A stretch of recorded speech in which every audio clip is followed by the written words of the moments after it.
দর্শন বিভাগের সম্মান দ্বিতীয় বর্ষের আমার প্রিয় শিক্ষার্থীরা, অনেক অনেক স্নেহ ও শুভাশিস নিও। আশা করছি তোমরা সবাই ভালো আছো।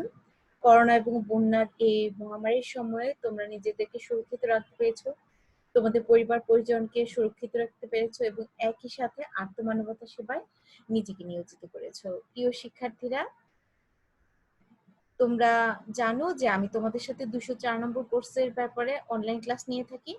এই ধারাবাহিকতায় তোমাদের সবাইকে আবারও স্বাগত জানাচ্ছি 204 নং কোর্সে আমার আজকের বিশেষ অনলাইন ক্লাসে। আজকে তোমাদের সাথে আছি আমি জিনান বিনতে জামান, সহকারী অধ্যাপক, দর্শন বিভাগ, ঢাকা কলেজ, ঢাকা। আমাদের 204 নম্বর কোর্সের শিরোনাম সাধারণ যুক্তিবিদ্যা।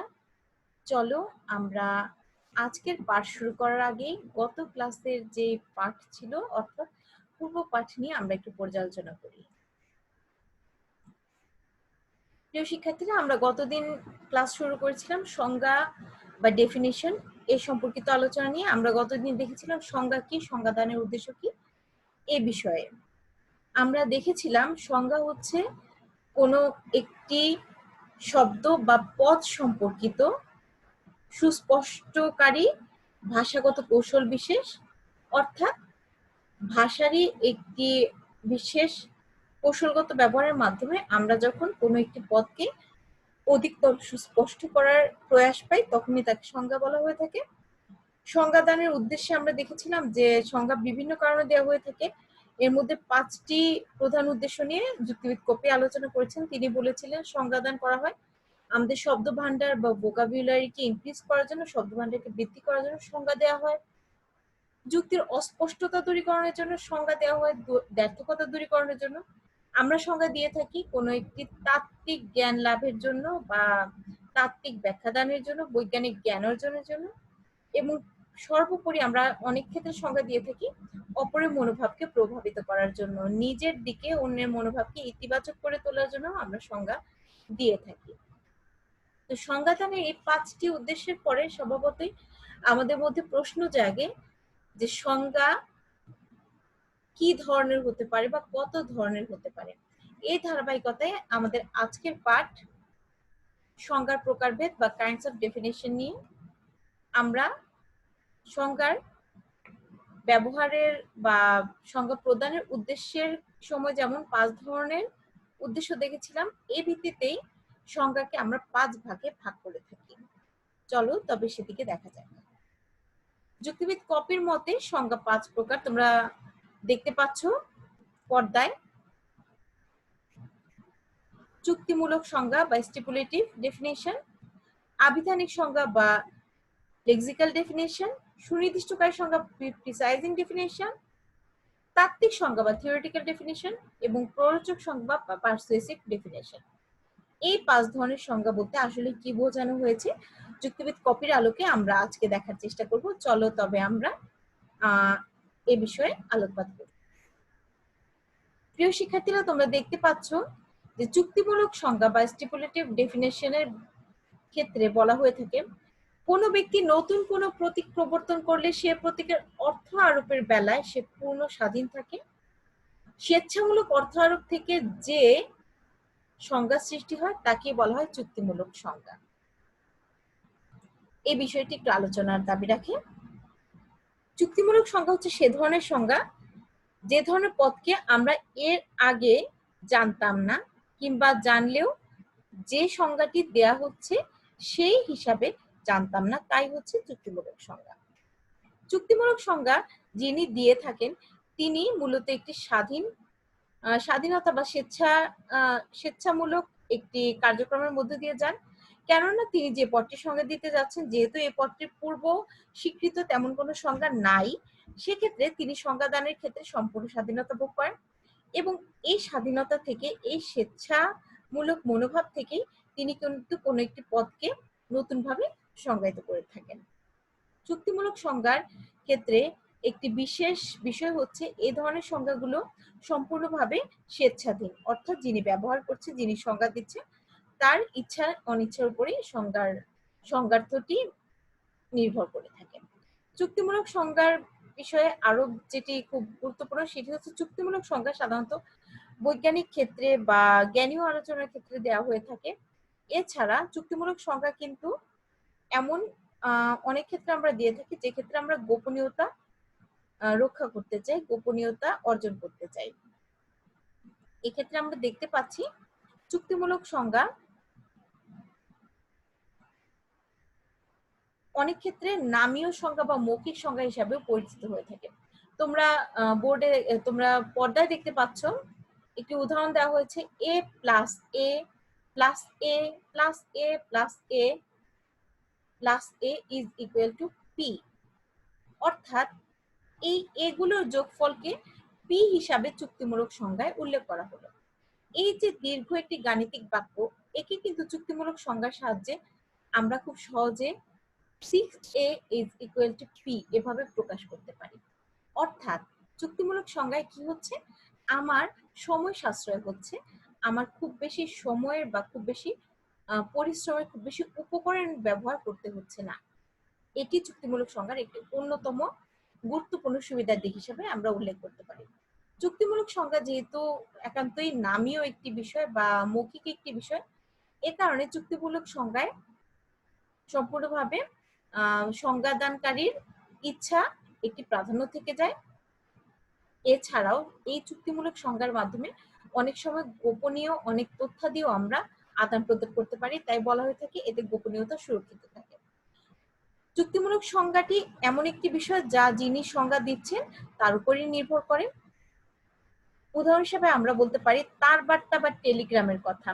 আজকের দিনে দাঁড়িয়ে টেলিগ্রাম যদিও অনেকটাই আমাদের কাছে ব্যাকডেটেড বা প্রাচীন একটি ধারণা, কিন্তু তোমরা কি একবার মনে করতে পারছো শুধুমাত্র টরে টক্কা শব্দ দিয়ে, টরে টক্কা এই যে এই শব্দ দিয়ে, এই যান্ত্রিক শব্দটির বেশ কিছু ব্যবহারের মাধ্যমে এই আমরা আমাদের বার্তাগুলো, আমরা আমাদের ধ্যান ধারণাগুলো আদান প্রদান করেছিলাম একটা সময়। এই যে তার বার্তার মাধ্যমে আমরা বিভিন্ন তথ্যের আদান প্রদান করতাম, সেই তথ্যের আদান প্রদানের সময় কিন্তু আমরা বিশেষভাবে আমাদের মনোভাবকে প্রকাশ করতাম, এবং এটি সম্পূর্ণভাবে আবিধানিক অর্থের বাইরে গিয়ে কোনো নতুন অর্থ প্রকাশ করত। এই যে তার বার্তার যে অর্থ, তা কিন্তু যিনি প্রেরণ করছেন এবং যিনি গ্রহণ করছেন তাদের দুইজনের মধ্যে সীমাবদ্ধ থাকতো। তার মানে কি দাঁড়াচ্ছে, এখানে গোপনীয়তা অধিক মাত্রায় সুরক্ষিত ছিল বা সুরক্ষিত থাকতো।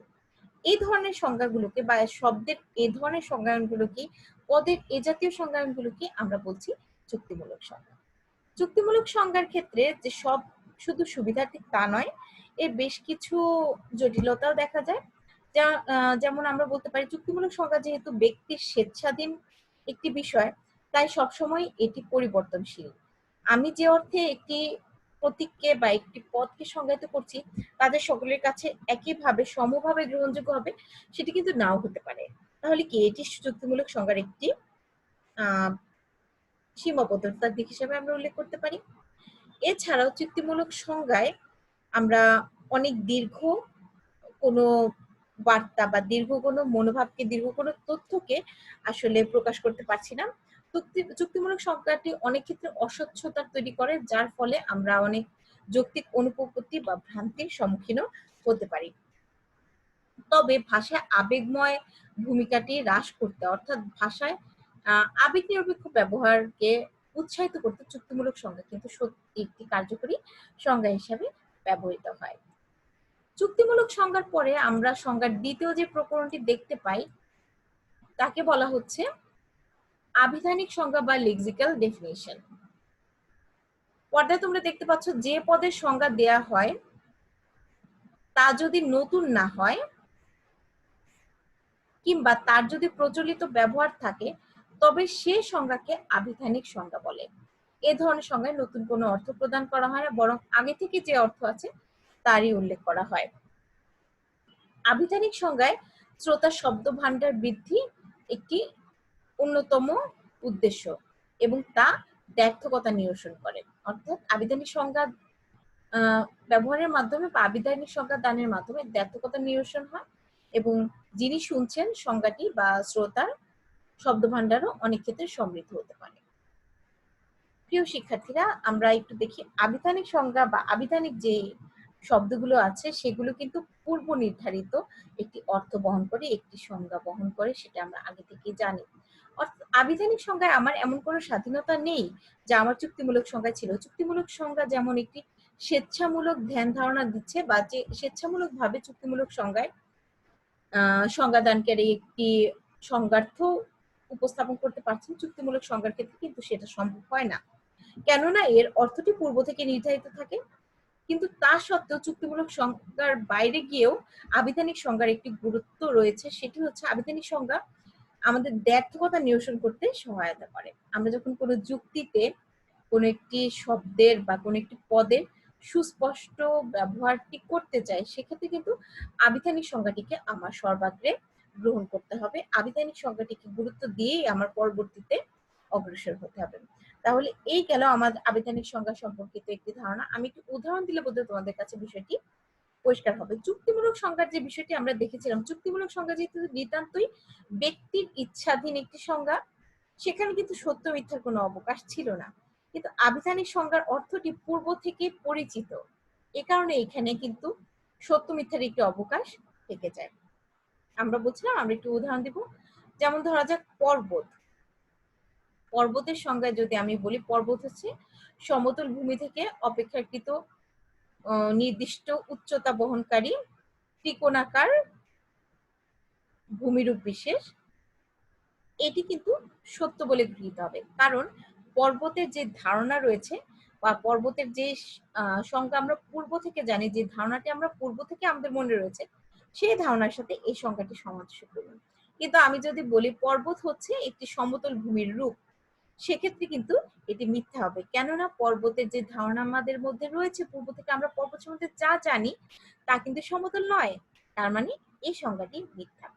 তাহলে আমরা দেখতে পাচ্ছি যে আবিধানিক সংজ্ঞার ক্ষেত্রে একটি সার্বজনীন ধারণা, সার্বজনীন পূর্ব ধারণা থাকার কারণে এক্ষেত্রে সত্য মিথ্যার অবকাশ থেকে যায়। চুক্তিমূলক এবং আবিধানিক সংজ্ঞার পরে আমরা সংজ্ঞার যে তৃতীয় রূপটি দেখতে পাই, তা হচ্ছে সুনির্দিষ্টকারী সংজ্ঞা বা প্রিসাইজিং ডেফিনিশন। তোমরা পর্দায় দেখতে পাচ্ছ, এমন কিছু পদ আছে যা আলোচ্য ক্ষেত্রে প্রয়োগযোগ্য কিনা তা নির্ধারণ করা কঠিন হয়ে পড়ে, ফলে যুক্তিতে সিদ্ধান্ত গ্রহণে অনিশ্চয়তা দেখা যায়। তখন পদটির সাধারণ ব্যবহারের অতিরিক্ত সুস্পষ্টতা দিতে যে সংজ্ঞা দেওয়া হয় তাকে বলা হচ্ছে সুনির্দিষ্টকারী সংজ্ঞা। আবারও দেখো, আমরা কিন্তু এমন অনেক শব্দের ব্যবহার করে থাকি যা পূর্ব থেকেই পরিচিত, এমন অনেক পদের ব্যবহার আমরা যুক্তিতে করি যার সাথে আমাদের পরিচিতি থাকলেও আমরা ঠিক কোন জায়গায় এই পদটিকে ব্যবহার করছি, অর্থাৎ আমার প্রয়োগযোগ্যতাটি যথাযথ কিনা সে বিষয়ে একটি অস্পষ্টতা থাকতে পারে বা মনে একটি অনিশ্চয়তা থাকতে পারে। এই অনিশ্চয়তা থেকেই আমরা কিন্তু অনেক ক্ষেত্রে যুক্তিতে ভ্রান্তির সৃষ্টি করতে পারি, এমনকি আমাদের ব্যবহারিক জীবনে অনেক ভ্রান্তির সৃষ্টি হতে পারে, অনেক বিতর্কের সম্মুখীন আমরা হতে পারি। এই কারণে শব্দের যথাযথ প্রয়োগযোগ্যতাটি সুনির্দিষ্ট করার জন্য, স্পষ্ট করার জন্য আমরা যে সংজ্ঞা দিয়ে থাকি সেটি হচ্ছে সুনির্দিষ্টকারী সংজ্ঞা। পদের সুনির্দিষ্টকারী সংজ্ঞাটি আমাদের পদের যে আবিধানিক অর্থ আছে তার সাথে আরো নতুনত্ব যোগ করে। তবে এক্ষেত্রে আমাদের মনে রাখতে হবে যে সবসময় পদের আবিধানিক অর্থকে প্রাধান্য দিয়েই বা সেই অনুসরণ করে কিন্তু আমার সুনির্দিষ্ট সংজ্ঞাটি দিতে হবে।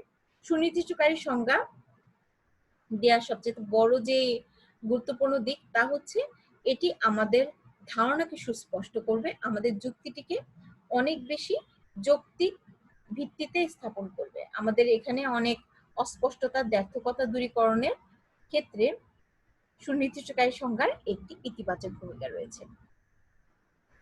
প্রিয় শিক্ষার্থীরা, সুনির্দিষ্টকারী সংজ্ঞার আলোচনার পরে আমরা সংজ্ঞার যে চতুর্থ রূপটি দেখতে পাই বা চতুর্থ যে প্রকরণটি আমরা দেখতে পাই, সেখানে আমরা দেখতে পাচ্ছি তাত্ত্বিক সংজ্ঞা বা থিওরিটিক্যাল ডেফিনেশন হচ্ছে সংজ্ঞার চতুর্থ রূপ। এক্ষেত্রে আমরা বলি সংজ্ঞেয় পদ নির্দেশিত বস্তু বা বস্তু সমষ্টির তত্ত্বগতভাবে পর্যাপ্ত ও কার্যকর বৈজ্ঞানিক পরিচিতি প্রদানে যে সংজ্ঞা দেওয়া হয় তাকে তাত্ত্বিক সংজ্ঞা বলে।